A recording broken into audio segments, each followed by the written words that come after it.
Beaucoup d'être ici, après avoir regardé le match France-Tunisie et cette belle victoire de l'équipe de France. Et, merci beaucoup d'être ici ce soir pour, je crois, le dernier événement de l'Open du numérique. Donc, on va parler recrutement. Donc, on n'est pas beaucoup, donc n'hésitez pas si vous avez des questions. On aura un temps de questions à la fin, mais si vous avez des questions au fur et à mesure, vous n'hésitez pas. On est entre nous et puis c'est à la bonne franquette. On est bon, on démarre? Ouais, c'est parti. Eh ben, on va peut-être se présenter. Je te laisse te présenter, Anne. Ça marche. Donc, bonsoir à tous. Merci beaucoup d'être là. Donc, moi, je suis Anne Atlas. Je suis directrice générale de l'association Nancy Numérique.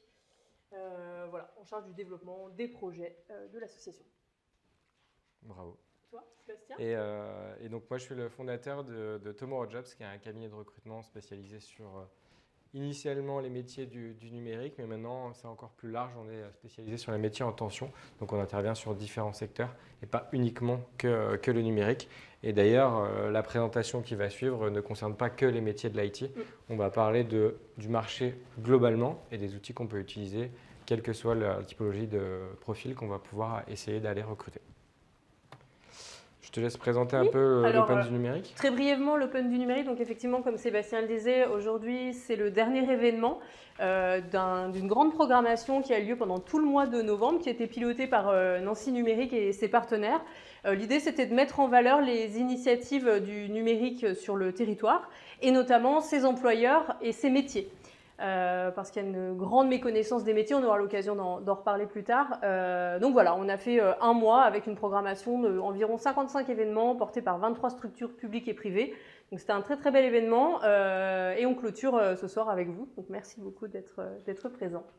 Voilà. Et d'ailleurs, pour la clôture, on a quelques petites choses sympas à manger, à boire. Oui. Donc après, on pourra échanger pour Voilà. Clôturer d'une belle façon cet événement.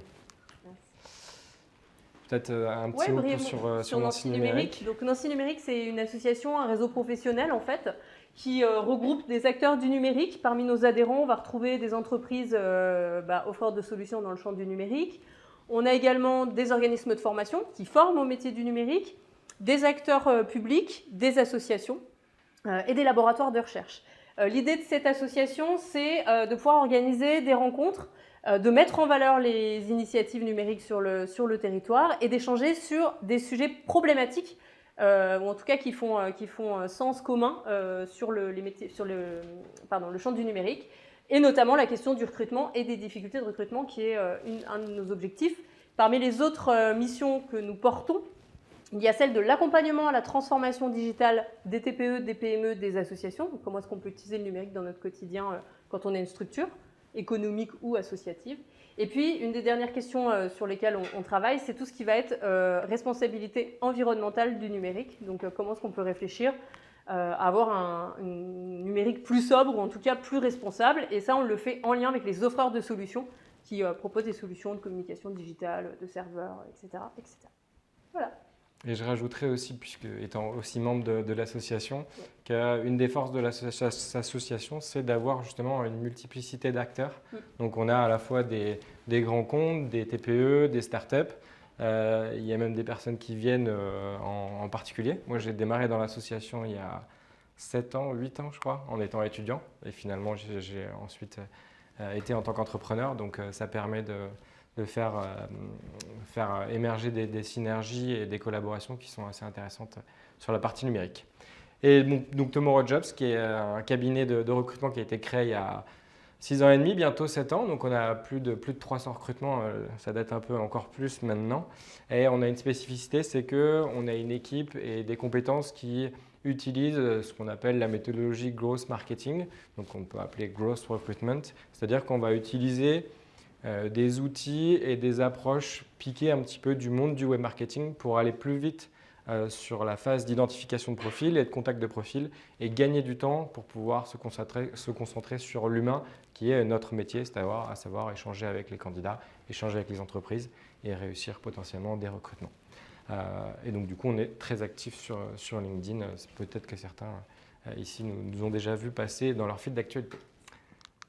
Au programme du coup ce soir, on va faire un petit état des lieux du marché d'abord de manière macro. On va parler au niveau national avec des chiffres pour vous donner un petit peu des idées de ce qui se passe aujourd'hui réellement par rapport aux difficultés.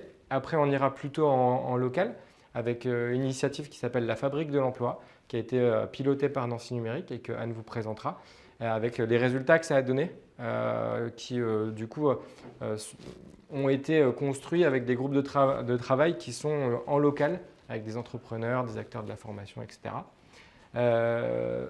Une petite méthodologie que nous on utilise pour structurer sa stratégie de recrutement, quelques petits outils qu'on va vous présenter.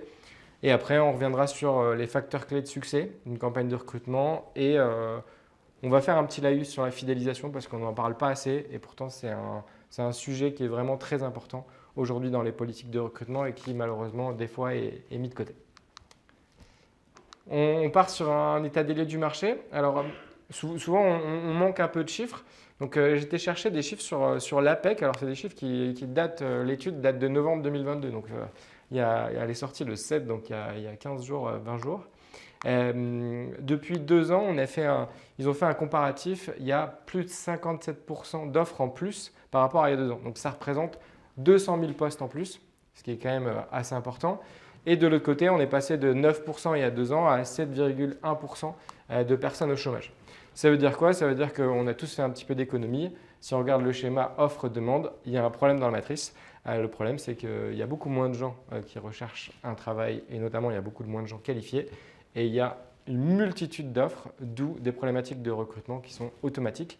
Et donc, on va essayer de trouver des solutions, en tout cas d'évoquer des solutions qui ont déjà été mises en place ou qui peuvent être mises en place chez vous. Ce déséquilibre entre l'offre et la demande, ça amène un marché qui est très instable. Alors, c'est très favorable pour les collaborateurs, ce qui est pas une mauvaise chose parce que ça peut faire bouger les choses en interne sur la partie bien-être au travail, conditions de travail, etc. Mais la conséquence pour les employeurs, c'est qu'il y a une vraie pénurie de candidats, il y a une hausse du turnover. C'est un marché qui est assez instable, du coup les gens bougent beaucoup plus rapidement. Et sur les quelques chiffres qu'on a pu voir notamment sur l'APEC, sur cette étude, c'est qu'il y a 42% des cadres qui ont l'intention de demander une augmentation de salaire d'ici 2 mois, du coup, fin 2022. Donc s'il y a des RH ou des employeurs, bon courage. Et il y a 46% des cadres qui sont actuellement en veille sur le marché, ce qui est assez énorme par rapport aux années précédentes. Et c'est encore plus fort sur les moins de 35 ans, notamment sur la partie taux de turnover, puisque du coup on a 42% des moins de 35 ans qui ont déjà démissionné d'un CDI en moins de 2 ans sur les 10 dernières années. Et donc si on prend sur les 5 dernières années, je pense que c'est encore plus important. Bref, c'est des chiffres, non pas pour étaler un tableau tout noir, mais c'est plus pour poser le cadre et dire que par rapport à ça, qu'est-ce qu'on fait et qu'est-ce qu'on peut proposer pour améliorer les choses et pour se diversifier. Pour finir sur la partie chiffres, ça c'est peut-être une partie d'entre vous, RH ou dirigeants, c'est la part des entreprises qui anticipent comme difficile les recrutements au 4e trimestre. Donc on voit que la partie difficile, en fait, elle est difficile depuis déjà plus d'1 an. Et c'est pour ça aussi qu'on a beaucoup de personnes qui sont en RH qui changent de métier parce qu'elles n'arrivent pas à trouver les solutions en interne pour pouvoir recruter. Et on est passé de 11% il y a 2 ans de très difficile à quasiment 40%. Donc c'est vraiment un état des lieux qui n'est pas glorieux malheureusement. On va faire un focus en local maintenant. Alors, sur la base de ce constat de beaucoup d'entreprises dans le champ du numérique, des difficultés à recruter dans un ensemble de métiers du numérique, très largement, du développement jusqu'à tout ce qui est administration, réseau, système, etc. Nous, on a proposé à nos membres de piloter un groupe de travail qui s'appelle la Fabrique de l'Emploi. Donc, ce groupe de travail, il regroupe 3 types d'acteurs, des entreprises, grands comptes et TPE, PME, offreurs de solutions dans le champ du numérique, des acteurs de la formation dans les métiers du numérique, alors formation initiale, continue ou reconversion professionnelle, et des acteurs de l'emploi public ou associations type Maison de l'Emploi, Pôle Emploi, Région Grand Est, etc. Et en fait, ce groupe de travail, il avait un objectif. Premier, c'était de réussir à identifier les freins au recrutement. Parmi les entreprises présentes, quelles étaient les difficultés que ces entreprises identifiaient comme étant des facteurs de frein au recrutement, en identifiant 2 types de freins. D'un côté, des freins internes aux entreprises, de l'autre côté, des freins externes. Je reviendrai dessus tout à l'heure. Et puis le deuxième objectif, c'était de se dire que peut-être que collectivement, on pourrait être en mesure de porter des actions pour réussir à lever à certains endroits les freins justement, qui étaient problématiques pour les recrutements. Parmi ces problématiques, on a identifié des problématiques d'attractivité et en tout cas de connaissance des métiers du numérique et des entreprises du territoire. Et donc, on a mené une des premières actions pour essayer de combler ça, et c'est l'Open du numérique, donc cette action dont on vous parlait, dans laquelle s'inscrit cette conférence, est en fait un aboutissement du travail que l'on a mené avec les employeurs et les organismes de formation sur le territoire. Pour revenir très brièvement sur les freins au recrutement qui ont été identifiés à l'échelle locale, en fait, les employeurs ont identifié 2 types de freins. Donc, les premiers sont des freins internes aux entreprises, à différentes échelles. Le première échelle, c'est l'échelle des directions générales. Donc, on a travaillé principalement avec des RH, des recruteurs, mais aussi des dirigeants qui étaient tous d'accord pour dire qu'il y a encore des manières d'envisager le recrutement comme étant des choses très traditionnelles avec des process qui peuvent être extrêmement longs. Et puis, une difficulté à sortir des profils types de candidats qu'on peut attendre sur certains postes. La deuxième échelle, c'est à l'échelle du recruteur. En fait, on se rend compte que les recruteurs ont des rôles qui évoluent.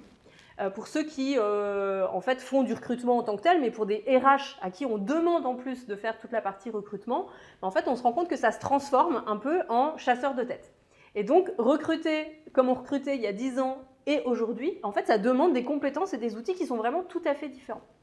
Et enfin, la dernière échelle, en tout cas de problématique, c'est tout ce qui relève des équipes et des managers, avec le besoin qui est ressenti de devoir faire évoluer les méthodes managériales et les modalités de collaboration au sein des entreprises.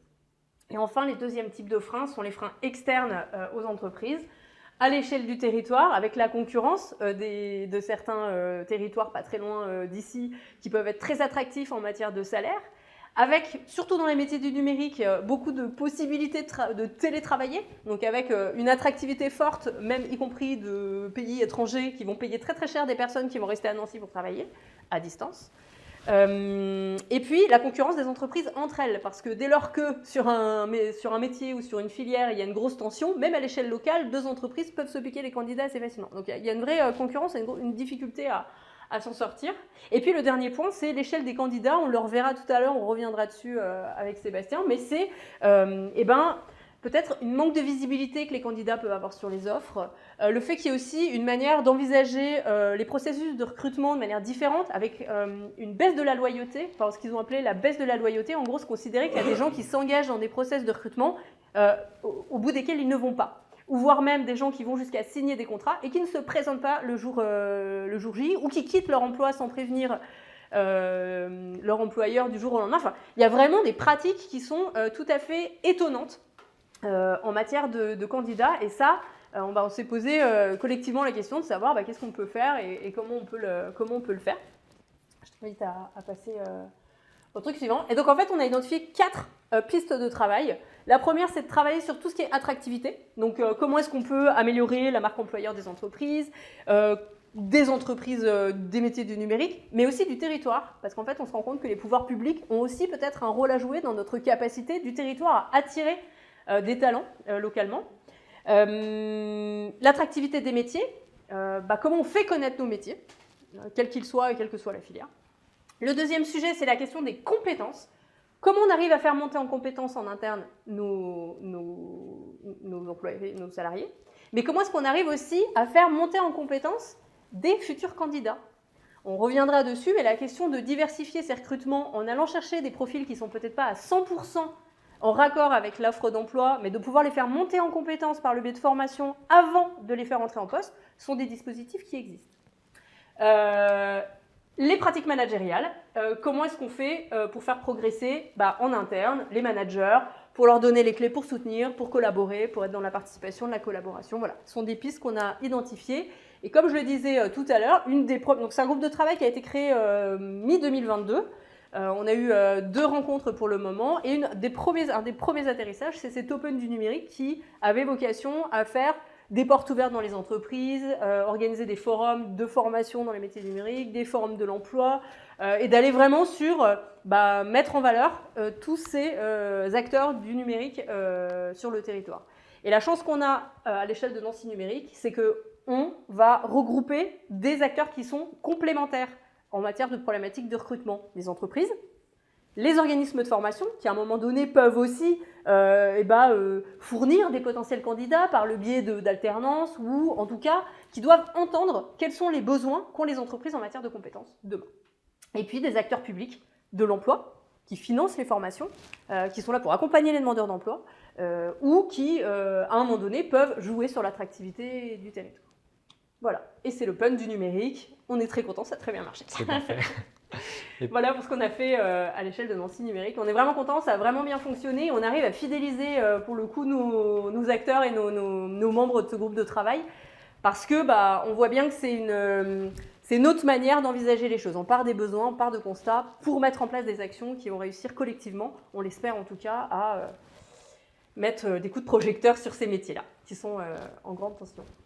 Et puis pour revenir sur ce que tu disais sur les facteurs internes, nous on le voit, on a travaillé je pense avec, depuis 6-7 ans avec je pense plus de 60 ou 70 acteurs qui sont en local, des entreprises qui recrutaient.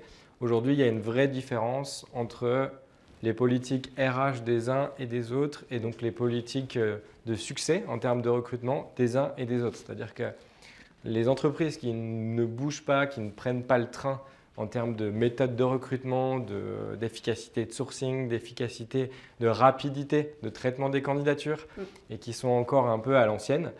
Aujourd'hui, elles sont complètement bloquées, sclérosées sur leur process et on entend des refrains en disant c'est le marché qui est compliqué. Oui, le marché est compliqué, mais en fait, dans un marché compliqué, c'est la capacité d'adaptation des entreprises qui fait qu'elles vont continuer à progresser, continuer à attirer, continuer à recruter. Et aujourd'hui, il y a un vrai fossé qui est en train de se créer.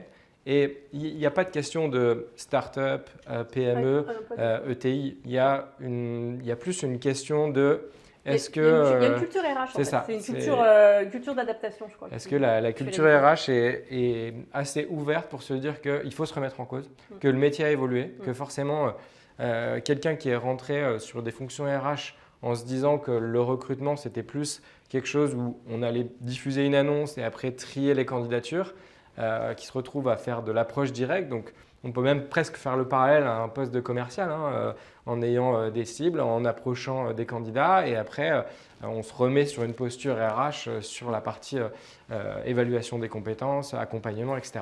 Mais le métier a évolué et les entreprises aujourd'hui qui n'acceptent pas entre guillemets cette partie-là et qui restent sur des process de recrutement qui sont lents.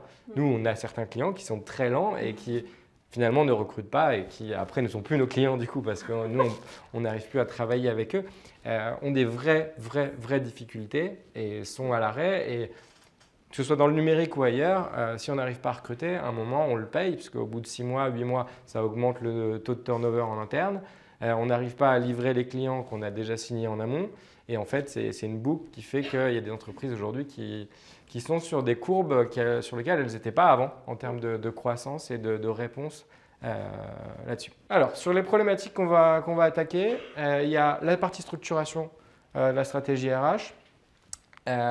Quelques petits outils, même si on ne va pas revenir à fond là-dessus parce que ce n'est pas forcément le sujet, et un vrai laïus sur la fidélisation parce que pour moi, il y a un vrai sujet là-dessus.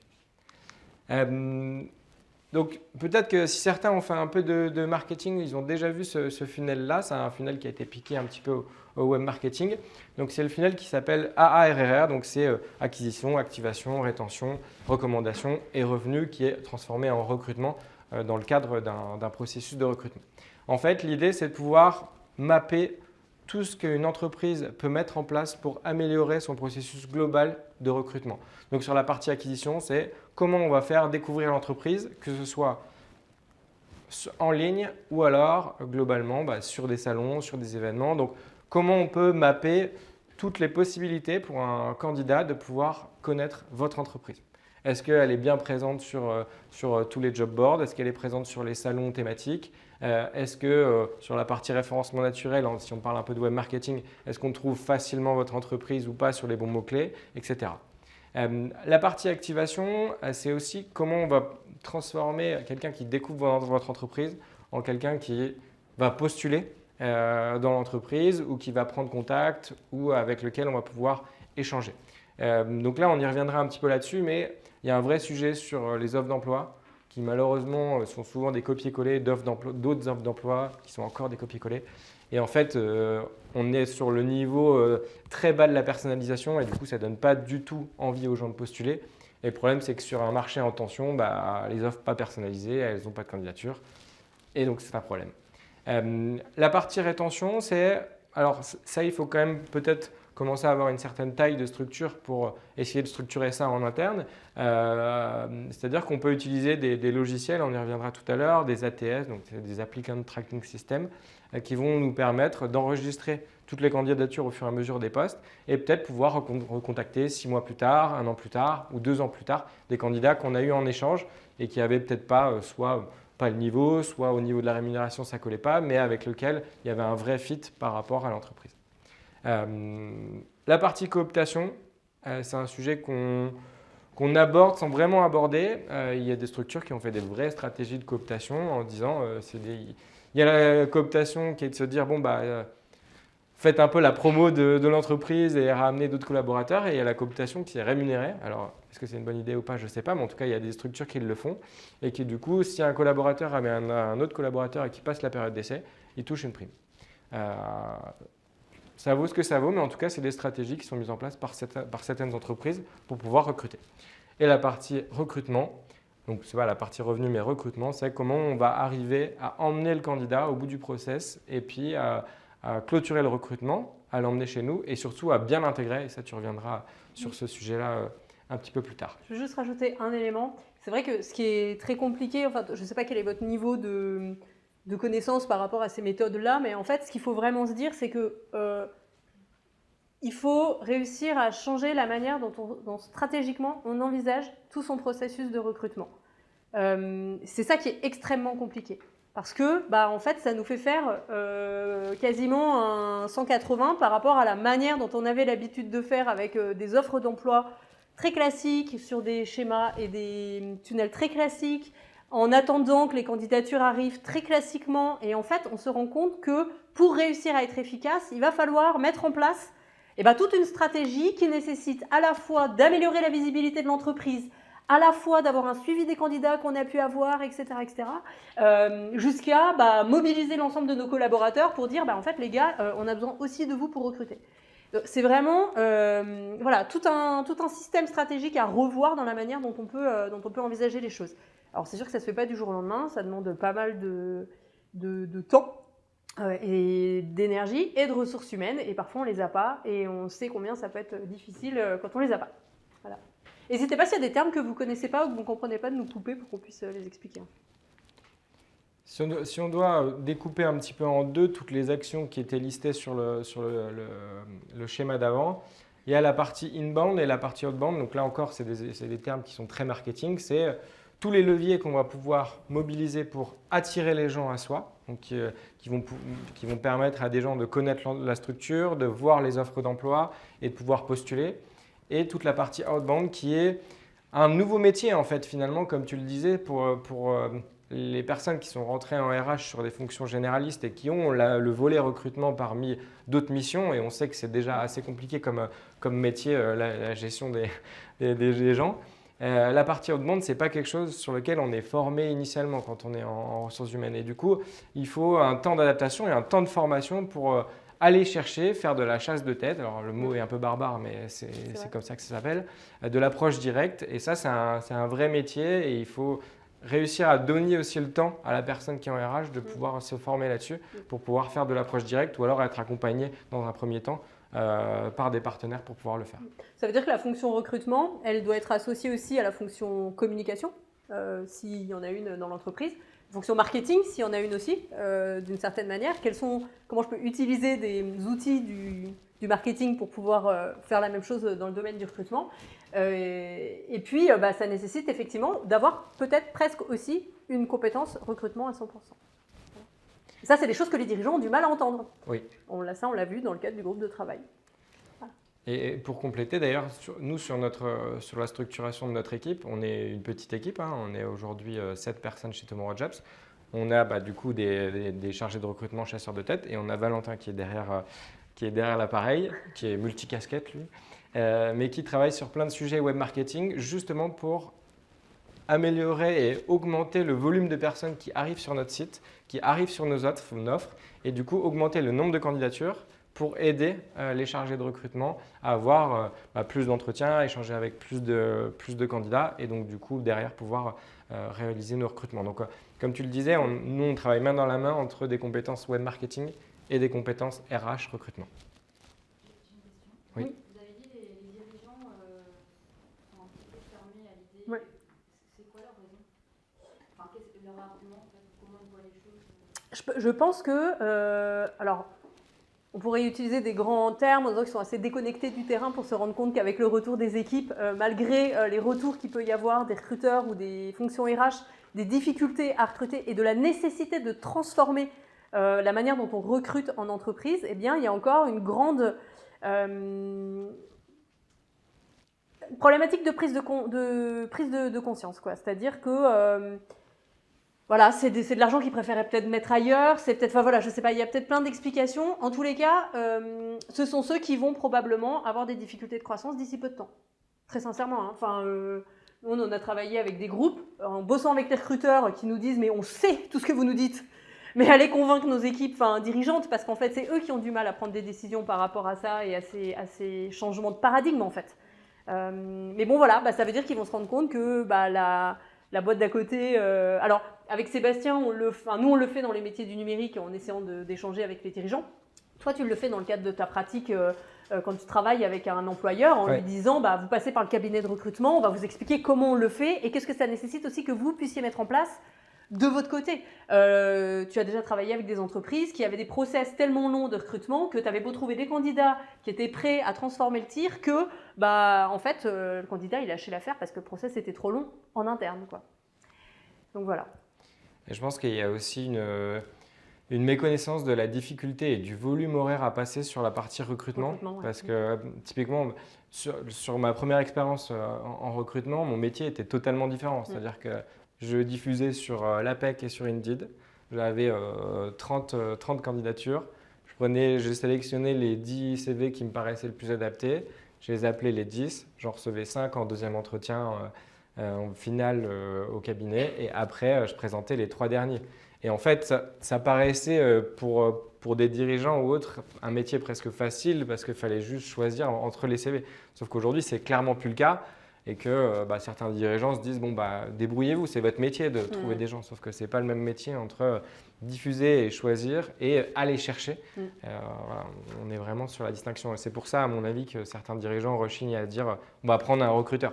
On a une RH ou un RH, il est fait pour ça et basta, quoi. Et c'est ça un peu les problématiques qu'on a aujourd'hui. On peut faire un petit laïus aussi sur la marque employeur. La marque employeur, il faut se dire que ce n'est pas que mettre en valeur une image qu'on veut idyllique, c'est bien un travail de fond qu'on mène avec les équipes pour pouvoir valoriser tout ce qui va être plus-value de l'entreprise, valeur de l'entreprise, sens donné aux actions de l'entreprise, etc. Des choses qui sont en fait, qui résonnent avec les attentes des candidats aujourd'hui. Il y a plein de sites en ligne qui font ça. Il y a des professionnels qui accompagnent tout le process de conceptualisation de la marque employeur. C'est vraiment tout un processus avec différents leviers qui sont importants à mettre en œuvre. On retrouve aussi la visibilité en ligne, c'est sûr, mais tout ce qui va être réputation, tout ce qui va être retour d'expérience de candidats, etc. etc. Voilà. Tu veux rajouter des choses? Ouais, je pense que c'est vraiment important de dire que c'est pas une agence, c'est que de la com, c'est ça. Je pense que c'est vraiment le vrai sujet de fond sur la marque employeur, c'est que on a des agences qui se sont spécialisées, qui sont très fortes là-dedans, mais on a des structures qui se disent je vais payer une agence, ils vont me sortir 4 valeurs, on va les mettre en gros sur le site, on va mettre des belles images et des photos de collaborateurs contents et les gens vont vouloir venir. Sauf que c'est beaucoup plus complexe que ça et c'est surtout un vrai travail de fond, comme tu le disais, sur les valeurs. Et typiquement, nous en interne, on a fait un travail avec toute l'équipe sur les valeurs de chacun membre de l'équipe. Alors c'est plus facile à faire à 7 qu'à 700. Forcément. Mais en tout cas, c'est un travail qu'on a fait et qui a permis de dégager les valeurs aujourd'hui de notre cabinet et qui fait qu'on a aussi une marque employeur qui est forte parce que tout le monde suit le même faisceau de valeurs. Alors après, on aime, on n'aime pas, on adhère pas, mais en tout cas, on sait que les gens s'y retrouvent, en tout cas, j'espère, chez nous.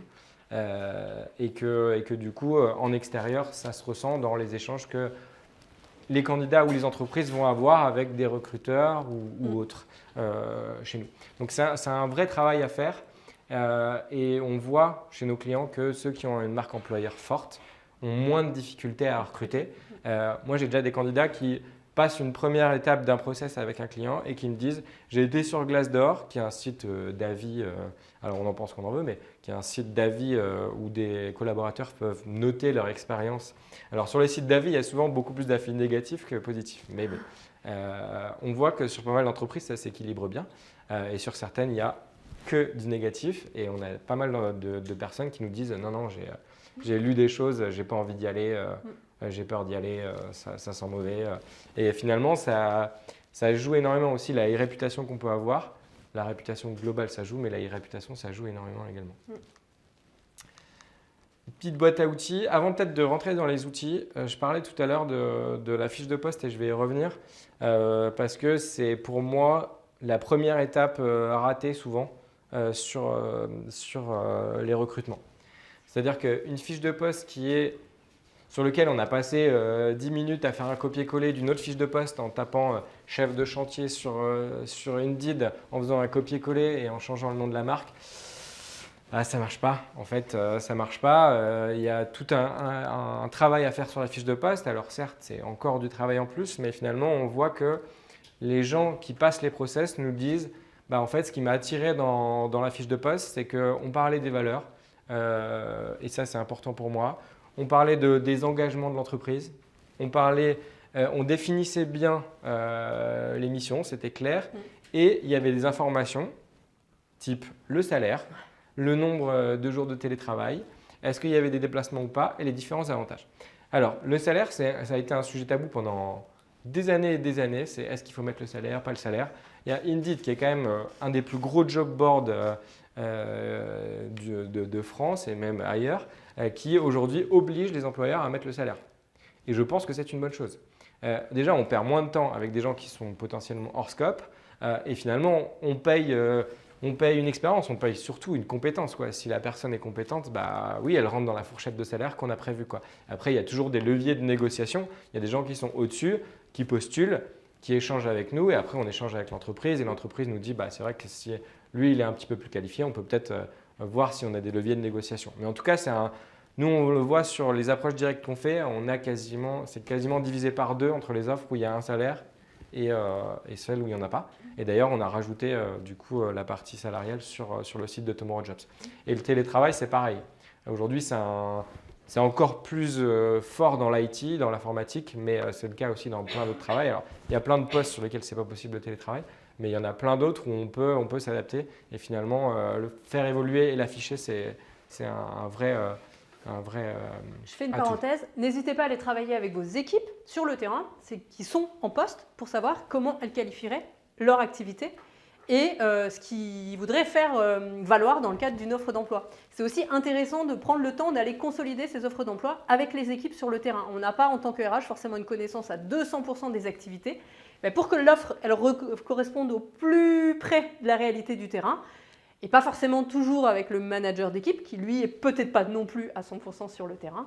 Ça peut être intéressant d'aller travailler avec les équipes sur des missions un peu récurrentes ou sur lesquelles il y a un besoin de recrutement régulier.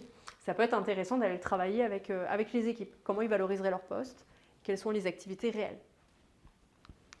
Sur la partie outils, alors là on est vraiment sur la partie outbound. Vous devez recruter sur un poste en tension. Il faut faire de l'approche directe, il faut identifier des candidats. Vous avez plein de leviers, vous avez des CV Tech, vous avez LinkedIn, vous avez même Google. Vous pouvez faire de l'approche directe sur Google, on le verra juste après. Avant, est-ce qu'il y en a qui utilisent des booléens pour leur recherche? Ouais, certains. Ok. Bon, j'explique très rapidement. C'est des petits mots-clés qu'on va utiliser pour pouvoir faire une recherche très, très, très spécifique. Donc, il y a des mots-clés très génériques, type and, or ou not pour exclure certains termes. Par exemple, je recrute un développeur sur des technologies en particulier. Si je mets juste développeur en anglais, je peux tomber sur tous les business développeurs qui ne sont du coup pas du tout le même métier. Donc on peut exclure des termes pour pouvoir faire des recherches très spécifiques. Et potentiellement, plus on va aller loin dans le booléen qu'on va construire, c'est un peu comme une formule mathématique. Plus on va aller loin, plus on va être précis dans la recherche qu'on va pouvoir mettre en place. Donc ça, vous pouvez trouver très facilement les principaux booléens et comment les utiliser, mais c'est assez simple. Et d'ailleurs, vous pouvez aller sur le site Recrutem, qui est du coup un site qui permet de construire automatiquement vos booléens. C'est-à-dire que vous mettez les plusieurs mots-clés que vous voulez et ça vous construit automatiquement votre booléen. Donc c'est assez pratique si vous n'avez pas l'habitude de les utiliser. Est-ce que ça vous parle ça ou pas du tout? Ouais. Vous parlez de quoi? Des booléens sur Google? On peut faire sur Google, sur LinkedIn, sur les CV Tech. Vraiment, c'est un système qui fonctionne sur la plupart des gros sites. D'ailleurs, c'est une bonne transition sur la partie Google. Ça, c'est un exemple de booléen qu'on peut taper sur Google pour faire ressortir des CV qui ne sont pas forcément sur les gros CV Tech, mais qui ont déjà été déposés sur des portfolios ou sur des anciens sites ou sur des sites d'alumni qui ne sont pas très bien sécurisés. Bref, sur plein de choses. Donc là, on cherche l'extension PDF, donc on cherche un modèle en PDF. Dans l'URL, on cherche le terme CV, ce qui va nous faire un gros tri sur ce qu'on va chercher sur Google. Et dans le texte, on va chercher, par exemple, si on cherche en finance, le terme Private Equity, avec du coup des guillemets pour être sûr d'avoir complètement ces deux mots-clés. Et on rajoute 91 2.95 999 pour avoir le code postal et du coup avoir que des gens qui sont potentiellement en Île-de-France. Donc ça, c'est un exemple en fait de booléen qu'on peut taper sur Google parce que généralement, on va sur les gros CV Tech, sur LinkedIn, mais des fois sur Google, on a vraiment des anciens CV qui ressortent avec des candidats qui sont hors scope parce que plus visibles sur LinkedIn et qui sont beaucoup moins contactés, donc les taux de réponse sont plus élevés. Donc voilà, ça peut vous permettre de trouver des compétences assez intéressantes. Et LinkedIn, vous pouvez l'utiliser en recherche classique. Il y a plein de recherches avec la localisation, avec les mots-clés, avec les secteurs d'activité, etc.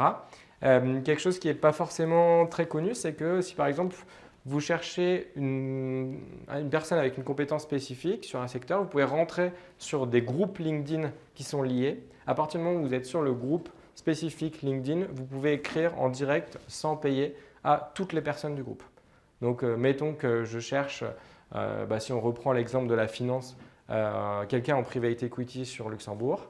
Il y a peut-être des groupes LinkedIn qui existent sur finance, private equity, hedge fund Luxembourg. Vous rentrez sur ces groupes-là. Il n'y a que des gens qui sont intéressés par cette thématique. Et après, vous pouvez déjà identifier tous les profils qui sont là-dessus, normalement plutôt en lien avec votre recherche.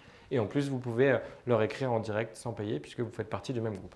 C'est une petite astuce qui permet de pouvoir contacter pas mal de candidats. Et après, il y a pas mal de sites spécialisés.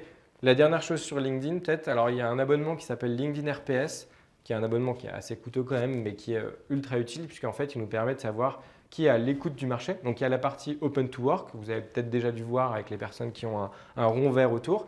Et il y a toutes les personnes qui déclarent sur LinkedIn être à l'écoute, mais ne mettent pas la partie Open to Work. C'est-à-dire que c'est des gens qui sont en veille par rapport au marché. Et en ayant cet outil-là, vous pouvez directement cibler la localisation, les mots-clés et les personnes qui sont à l'écoute.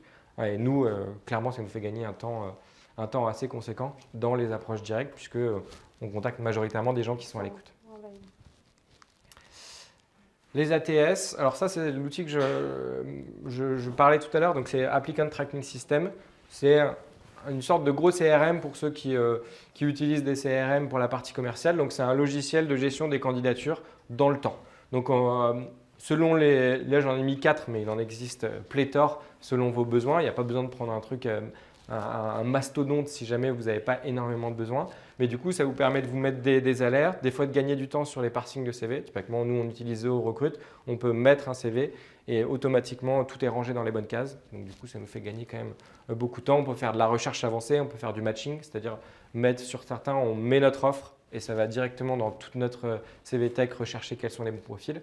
Et finalement, dans le temps, alors on s'y retrouve. Nous, c'est notre métier. Donc aujourd'hui, on a 40 000 personnes sur notre CV Tech. Donc forcément, ça fait quand même un impact assez important quand on fait de la recherche avancée. Mais finalement, on peut s'y retrouver même sur des volumes un peu moins importants et retomber sur des bons candidats qu'on n'aurait pas chassés parce que peut-être qu'ils ne sont pas sur les bons mots-clés qu'on va aller taper. Je te laisse peut-être rebondir sur peut-être les attentes des candidats, peut-être qui sont ressortis peut-être de Alors, je compléterai. on parlait tout à l'heure des freins au recrutement avec une évolution des attentes des candidats. Donc, parmi, en gros, les attentes qui sont en cours d'évolution, il y a effectivement toute cette question de la rémunération qui se pose aujourd'hui, notamment en période de crise en plus et de grande inflation. Donc effectivement, ils attendent qu'il y ait une amélioration de la rémunération et des avantages. Ce sont des choses qui fonctionnent aussi pour vos collaborateurs, potentiellement en interne, pas que pour les futurs candidats. Toute la question autour des perspectives d'évolution. Je crois qu'aujourd'hui, entrer dans une entreprise ou être dans une entreprise, quelle que soit sa taille, c'est aussi connaître le parcours professionnel derrière qui pourra être proposé à la personne, avec la montée en compétences, etc. Et l'idée de progresser dans sa carrière et savoir qu'il n'y a pas de possibilité de progression. Ça aussi, c'est important, mais que ce ne soit pas une espèce de non-dit dans le process ou dans le cadre du management. La question du bien-être au travail, on n'en parlera jamais assez. Je crois que très clairement, toute la réflexion qu'il y a autour de la marque employeur, c'est bien la manière dont on valorise les employés, leurs compétences et le fait de pouvoir proposer des conditions de travail qui sont correctes. Je vais déjà dire correctes. On passera à bonnes dans un second temps. Et puis là, c'est un vrai, en tout cas quelque chose qui ressort énormément, cette question de l'équilibre entre la vie pro et la vie perso. On parle souvent de cette nouvelle génération qui arrive sur le marché du travail, qui a des engagements hyper forts sur le sens, les valeurs, l'impact, l'équilibre vie pro, vie perso. En fait, je crois que ce sont juste des personnes qui veulent la même chose que des quarantenaires, mais sauf qu'ils le disent. Je crois que c'est la seule différence. On veut tous un équilibre entre la vie pro et la vie perso. On veut juste effectivement avoir des conditions de travail qui sont correctes et une rémunération correcte. Ce sont juste des jeunes qui se permettent de le dire. Mais ça ne veut pas dire qu'il ne faut pas envisager vos collaborateurs plus âgés comme étant des personnes qui n'ont pas les mêmes attentes que cette jeune génération qui arrive sur le champ du travail. Et puis évidemment, toute la relation managériale, les questions de reconnaissance, etc., qui sont des attentes qui sont à la fois du côté des candidats, mais à la fois des collaborateurs qui sont en interne. Pas l'oublier.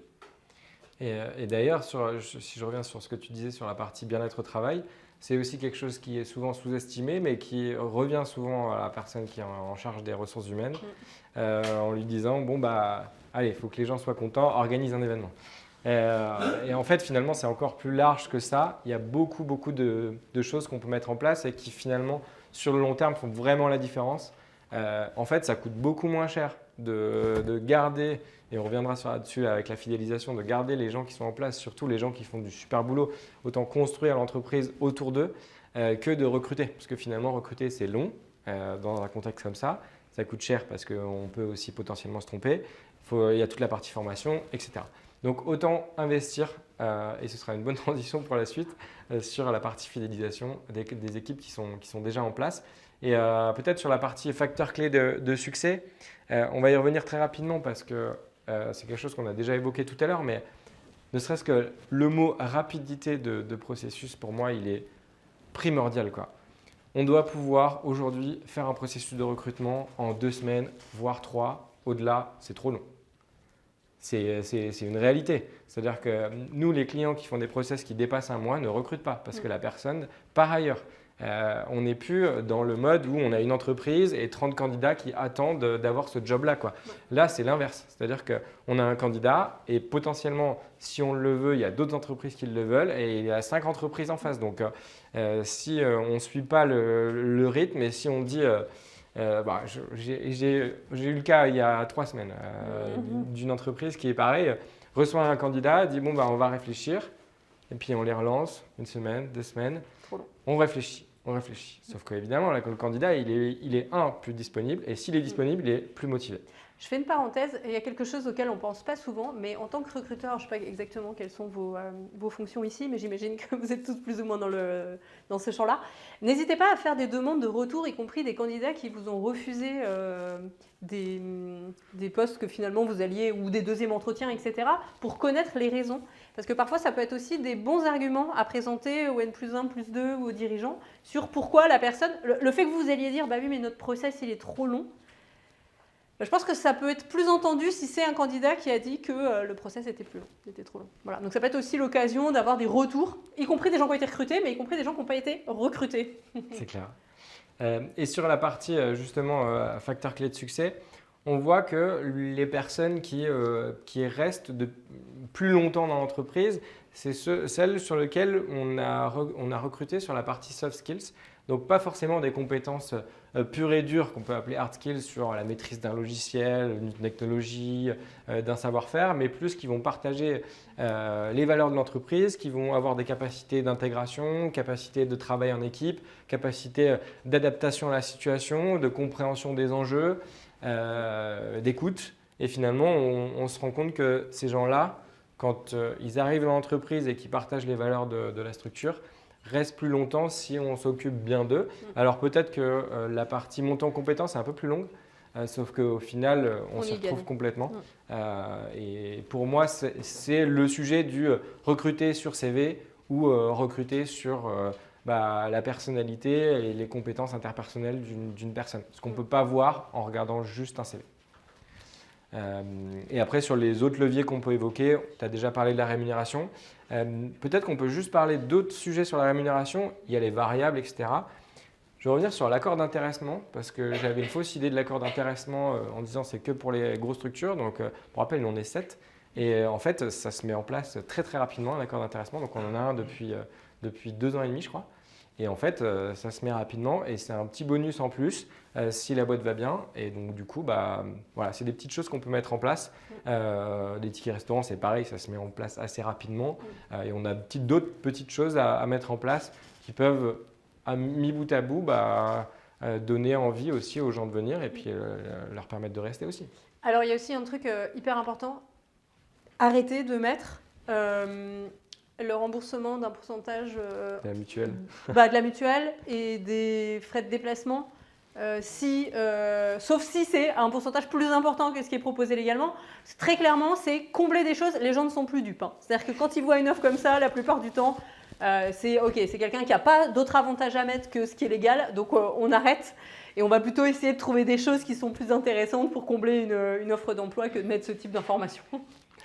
Et sur un marché qui est vraiment tendu, faire preuve de flexibilité, c'est important. Et je pense qu'il y a 2 sujets. Il y a le sujet que je vais te laisser aborder après sur l'ouverture des chakras sur les personnes qu'on va recruter. Ouais. Et l'ouverture des chakras sur les typologies de contrats aussi. Parce qu'il y a des personnes qui sont sur d'autres types de contrats. Alors, des personnes qui sont en reconversion, ça je te laisserai en parler. Mais il y a des personnes qui sont indépendants, qui rentrent d'abord par des missions en indépendant, en freelance et qui finalement, en partageant un peu le quotidien des équipes, en travaillant sur les missions, sur les sujets intéressants, peuvent après rejoindre la structure. Donc vraiment, quand on a des marchés qui sont difficiles comme ceux qu'on peut avoir aujourd'hui, ça peut être une possibilité. Ouais, ça c'est hyper intéressant. Avec les employeurs dans les métiers de l'IT, là, on a eu une vraie réflexion sur la question de la relation aux freelance parce qu'il y a énormément de personnes qui se mettent, surtout dans les métiers du numérique, à leur compte. Donc la question de la collaboration entre les grands groupes et les freelances se pose énormément. Comment est-ce que, quand je ne trouve plus de personnes à recruter, comment est-ce que je peux travailler avec des personnes indépendantes sur certains métiers ? Ce qui est intéressant, c'est qu'il y a une étude qui est parue il n'y a pas très longtemps qui disait que les salariés cherchaient tous les avantages du freelance et que tous les freelances cherchaient les avantages du salarié. C'est-à-dire qu'en fait, à un moment donné, il faut qu'on arrive aussi bien au sein de l'entreprise vis-à-vis des salariés et des freelances vis-à-vis de leurs clients, d'arriver à trouver un équilibre qui fait qu'à un moment donné, on peut passer le cap, effectivement, d'aller vers de l'indépendance et de l'indépendance vers le salariat parce que, effectivement, on travaille avec les équipes depuis très longtemps et qu'on a besoin d'une sécurité en termes de santé, en termes de choses et des avantages qui peuvent être proposés par les entreprises. Il faut peut-être juste un petit peu de temps pour que les freelances s'en rendent compte. Et voilà, c'est un vrai sujet très intéressant, la question du rapport aux prestataires. Et on va finir par la fidélisation. on ne va pas énormément rentrer là-dessus parce que j'en ai parlé tout à l'heure, c'est plus montrer qu'un recrutement raté, c'est vraiment important en termes de coût global pour une entreprise, puisque du coup, il y a tous les coûts de départ quand la personne part, les coûts administratifs, les coûts de transfert, des engagements, etc. Il y a tout le coût de formation, d'intégration, de suivi, de management qui va prendre du temps à un manager qui va finalement pas aller au bout. Et il y a tout le process en amont. On a vu que tout ce qu'on a évoqué avant, ça prend énormément de temps. Donc, qui dit prendre du temps, prend de l'argent. Et tout ça mis bout à bout, un recrutement raté, c'est très cher. Et donc, du coup, autant mettre aussi une partie de son argent. Le budget RH, ça vaut le coup de le mettre sur la partie fidélisation parce que c'est un vrai facteur efficace en politique RH. Je ne sais pas si tu veux revenir sur la partie raison des départs. Oui, alors c'est le constat qui est fait sur les raisons pour lesquelles des collaborateurs peuvent quitter des entreprises. Le premier, ce n'est pas un ordre prioritaire, mais il y a la question de la reconnaissance de la hiérarchie. Il y a les questions de problématiques relationnelles, difficultés d'entente avec un manager. Donc la question des compétences des managers se pose aussi. On en a parlé tout à l'heure, la perspective d'évolution. On parlait d'aller dans un parcours professionnel qui est bien établi. Je quitte parce que je n'ai pas de possibilité d'évolution. La problématique d'intégration et tout ce qui relève des climats sociaux ou en tout cas relations interpersonnelles tendues au sein d'une entreprise. Les problématiques de sous-effectifs, tout ce qui va être stress lié à une surcharge de travail. La problématique de l'équilibre vie pro, vie perso. Et puis, tout ce qui va être difficulté à rendre flexible le travail, la marge d'autonomie. La flexibilité dans les horaires, la flexibilité dans la capacité qu'a une personne. Alors, il y a des métiers qui s'y prêtent plus que d'autres, je suis d'accord, très clairement, sur le fait qu'il y a des métiers qui rendent les choses. Il y a des métiers qui sont difficiles. Donc, c'est comment j'arrive à trouver en tant qu'employeur d'autres solutions pour limiter la pénibilité d'un travail. Et puis, on en parlait tout à l'heure aussi, la question de la rémunération, les avantages très bas. Et puis, toute la culture d'entreprise. Quand il y a un sentiment d'appartenance ou en tout cas un sentiment de fierté à faire partie d'une entreprise, c'est sûr que c'est plus facile de rester, en tout cas de faire rester les collaborateurs. C'est vrai que sur la partie flexibilité, nous, on le voit, c'est quelque chose qui est de plus en plus demandé, de pouvoir être en télétravail 1, 2, 3 jours par semaine, de pouvoir arriver un peu plus tard parce qu'il faut amener son enfant à la crèche, à l'école, etc. Nous, typiquement, sur les fins de journée, c'est difficile de nous adapter parce que c'est là où on fait le plus d'entretien. Sur le matin, c'est beaucoup plus facile. Et sur le télétravail, on commence aussi, ça fait quand même déjà 2 ans qu'on s'est bien adapté, mais au début, on n'en avait pas. Aujourd'hui, c'est une pratique qui est faite, qui est acceptée et qui est en place et qui marche super bien. Donc, après, j'aimais juste effectivement ce que je disais. Je crois qu'il y a aussi cette réalité du fait qu'il y a des métiers qui ne peuvent pas permettre la flexibilité dans le cadre d'offres. Il y a des métiers accueil du public. Il y a des métiers avec des déplacements, avec tout ce qui est transport logistique. Je pense qu'il y a vraiment des choses qui sont très contraignantes. Donc l'intérêt, c'est comment je fais pour contrebalancer ces contraintes par un environnement de travail qui est plus intéressant, plus avantageux, une culture, une fierté, une reconnaissance, une valorisation. Voilà. C'est d'autres choses qui viennent contrebalancer la pénibilité des emplois. Et donc c'est la dernière slide, je crois. Il me semble aussi. Donc là, c'est en gros un petit peu une conclusion généraliste. On parle de la fidélisation, mais je crois qu'au-delà des clés pour mieux recruter qu'on a essayé d'identifier, je crois qu'il faut en tout cas essayer d'identifier le problème de manière générale. C'est-à-dire pourquoi est-ce qu'on a des problématiques de recrutement là aujourd'hui? Est-ce que c'est réellement une volatilité ou une problématique de pénurie? Ou est-ce que j'ai des carences de compétences? Est-ce que en fait, j'ai des problématiques managériales, des personnes qui partent régulièrement? En fait, il faut essayer d'identifier c'est quoi le vrai problème. Est-ce que le vrai problème, c'est le recrutement ou est-ce que le problème, c'est des choses qui sont internes à l'entreprise, la façon dont elle travaille au quotidien avec ses collaborateurs? On en a parlé, c'est prendre soin de ses salariés, animer la vie dans l'entreprise. Les salariés sont, eux, les meilleurs ambassadeurs. C'est-à-dire que même sans leur donner une prime pour coopter quelqu'un d'autre, quelqu'un qui voit un poste et qui dit viens ou qui en parle autour de lui parce qu'il connaît, parce qu'il sera plus fier de valoriser une entreprise qui est agréable, dans laquelle il est agréable de travailler. Reconnaître la valeur des compétences et de l'expérience, ça c'est extrêmement important aussi. Alors, en tout cas, on l'a dit, voilà, c'est possibilité de parcours professionnel et puis revoir aussi les conditions de rémunération avec ces évolutions-là. Et ça, c'est un point qui m'est extrêmement cher, c'est la question de, j'en ai parlé à plusieurs reprises, c'est comment on mobilise et on collabore avec les collaborateurs pour, connaître les vraies conditions de travail. Parce que même quand on est manager, même quand on est recruteur, quand on est RH, on a peut-être du mal à connaître les vraies conditions de travail, conditions réelles. Donc ils ont probablement des propositions d'amélioration à faire et j'encourage vraiment les équipes dirigeantes à travailler collectivement avec les équipes sur la marque employeur, si on veut parler RH, sur l'amélioration des conditions de travail, sur, les process de travail à améliorer. Enfin, voilà, il y a beaucoup de choses à faire. Si on le fait avec les équipes, c'est mieux. Elles se sentent valorisées et elles ont une expertise qui n'est pas négligeable parce que ce sont elles qui sont sur le terrain. Et un autre point très important, c'est ouvrir les critères de recrutement à des profils diversifiés. Sur la partie numérique, il y a énormément d'organismes de formation qui accompagnent des profils en reconversion professionnelle. Reconversion professionnelle, ce ne sont pas des gens forcément en grande précarité ou qui sont chômeurs de longue durée. Ce sont aussi parfois des gens qui ont déjà une première carrière, qui vont sur des reconversions dans les métiers du numérique, qui n'ont pas une expertise technique extraordinaire, mais qui ont en tout cas un bagage avec une précédente expérience professionnelle qui peut être hyper intéressante à valoriser dans les entreprises. Alors les employeurs sont encore frileux à aller sur de l'accompagnement, de reconversion, etc. Et pour autant, ce sont des gens qui sont plus loyaux que les autres. Parce que dès qu'on donne la chance à quelqu'un qui a été chômeur pendant longtemps ou qui va sur une reconversion, qui sait qu'il a encore ses preuves à faire, ce sont des gens qui vont rester plus facilement dans les entreprises. Plus que des gens qui ont une expertise et qui se disent en fait c'est bon, je peux trouver du boulot ailleurs.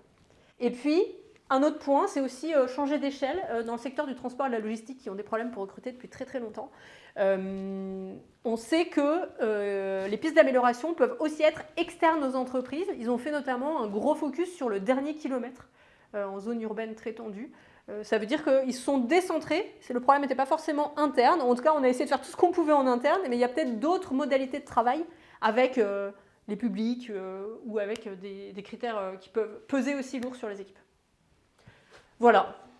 Et j'encourage le point d'avant que tu disais sur la partie ouverture des profils.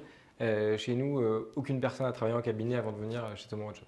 Okay. Et je suis très très content de mon équipe. Donc voilà, c'est pouvoir prendre des gens qui partagent beaucoup plus les valeurs et qui ont l'envie et qui se reconnaissent dans la mission de l'entreprise. Finalement, on va beaucoup plus loin que juste quelqu'un qui a un titre de poste et qui finalement peut-être aussi veut faire peut-être autre chose. Donc voilà, c'est un des sujets.